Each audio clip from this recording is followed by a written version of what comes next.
welcome to another episode of Turn Left. I am your host, Indiana's own Dana Black, coming to you live. Yes, all the way live from Black Pearl Studios, where we talk about Indiana politics from the left side of things.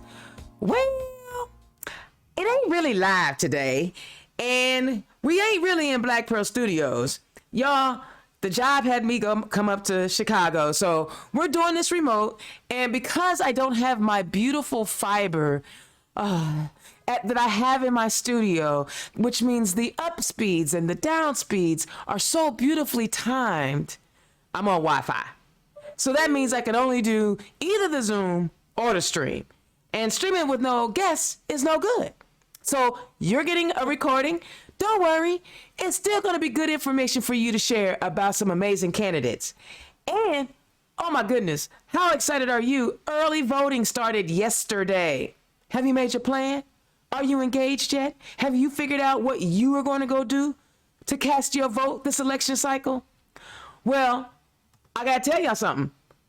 According to a study done by Wallet Hub, Indiana is named 8th least politically engaged state in 2022.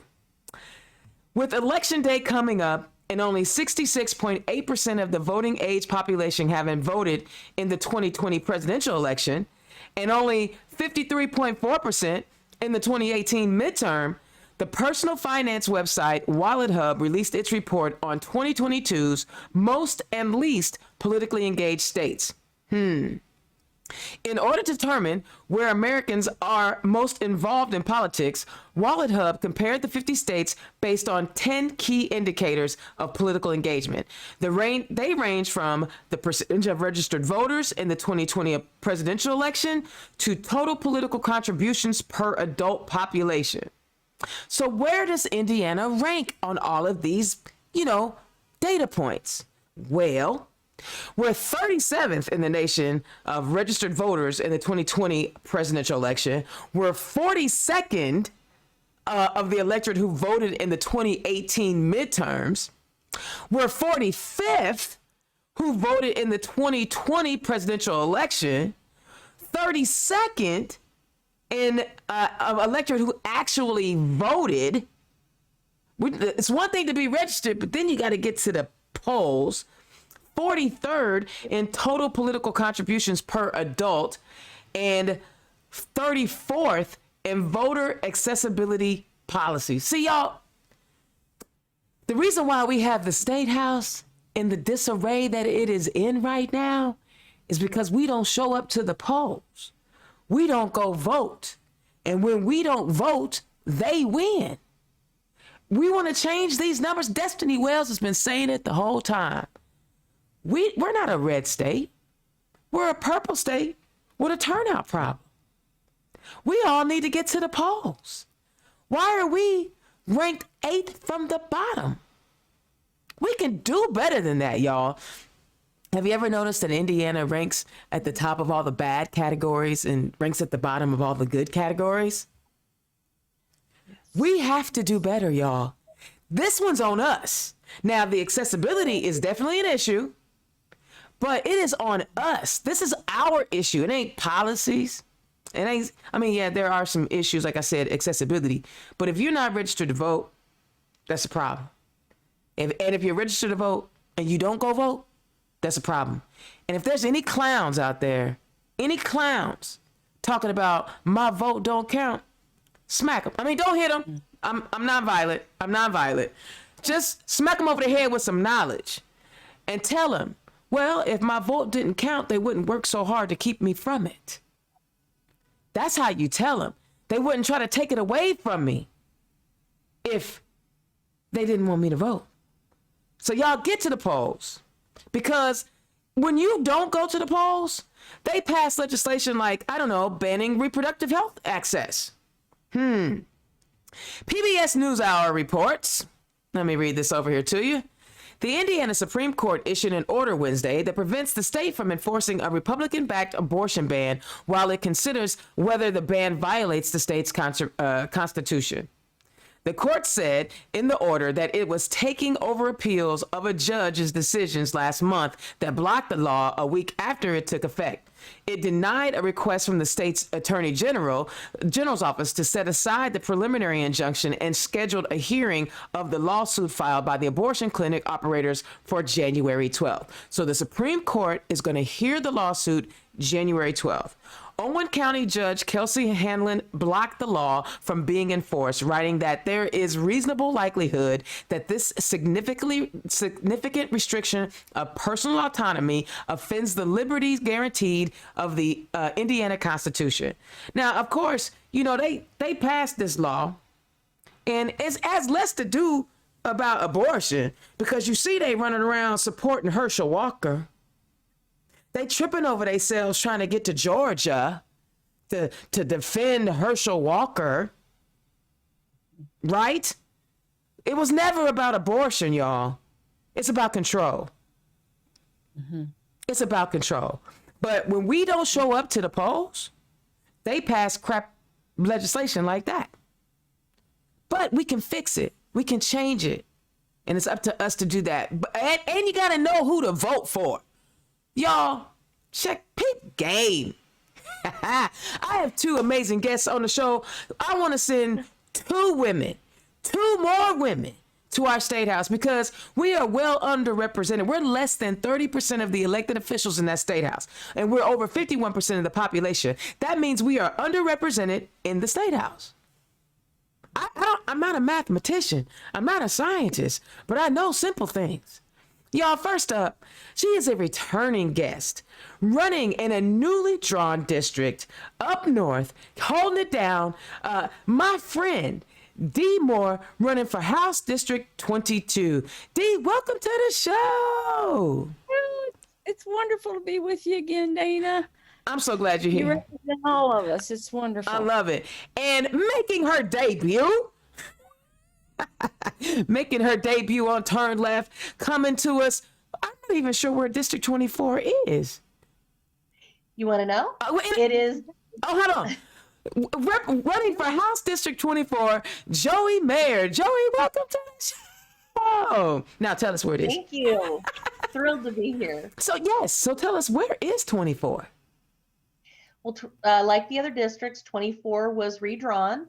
So I have the west side of Carmel, all of Westfield, the very eastern part of Boone County, all the way up through Sheridan. Ooh, you know what? Mm-hmm. I hear tell that area is swinging blue.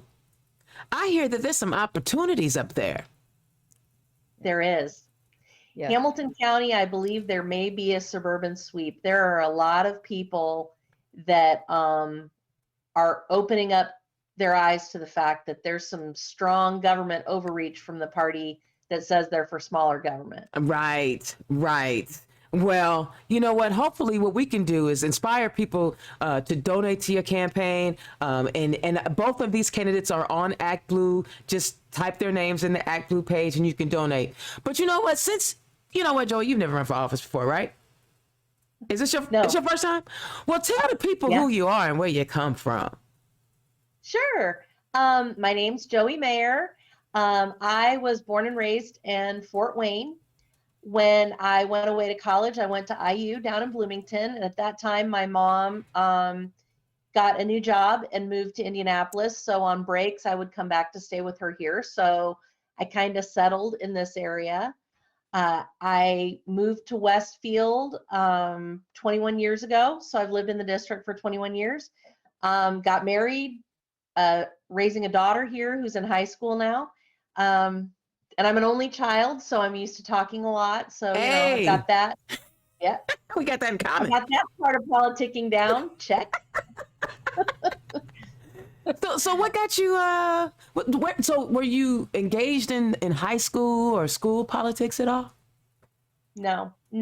I was always really interested in federal level politics. I really admittedly did not pay much attention to state and local. I started a group a couple of years ago in the community with a few other women when we noticed some things were happening to some children that were part of marginalized groups in our community that we just did not want to stand.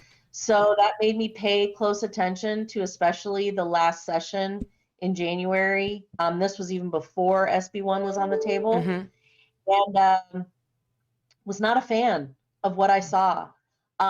In primarily how it was going to impact the families in the community that I knew were already marginalized and already needed better representation, but just in general, some really, really offensive policy to me. Right, right.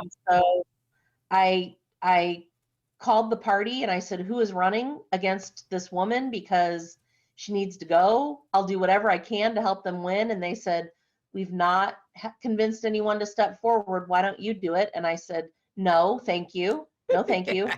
Um, and they said, "No, we really think you should think about it. You've got a week to decide. The filing deadline's in a week." So, and I said, "No, thank you. No, thank you." Hung up, went and talked to my husband.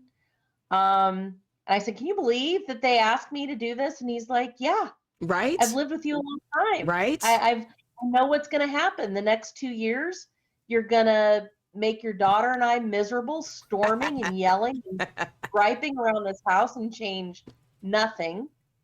Or maybe you should channel that energy into running for office and changing what you don't like." They basically So said, put your money where your mouth is. I like he families sure like that. did.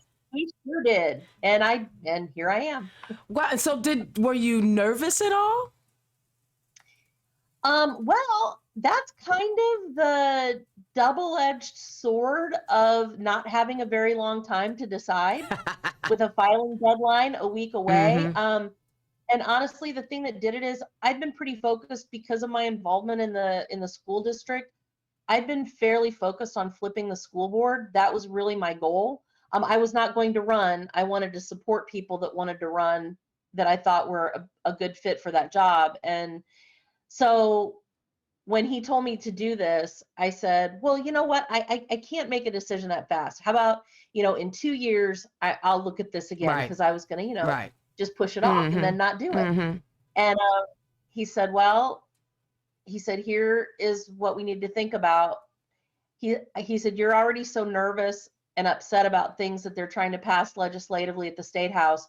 2 years may be too late. And Yeah, everything you work for the school board, yeah, even if you succeed, it could be for nothing yeah. in 2 years." Exactly. And he's So not wrong, right? He's not wrong. And no, he's in not. fact, I wish we had more women on every empty slot because I'm telling you, folks are not happy with what's going on.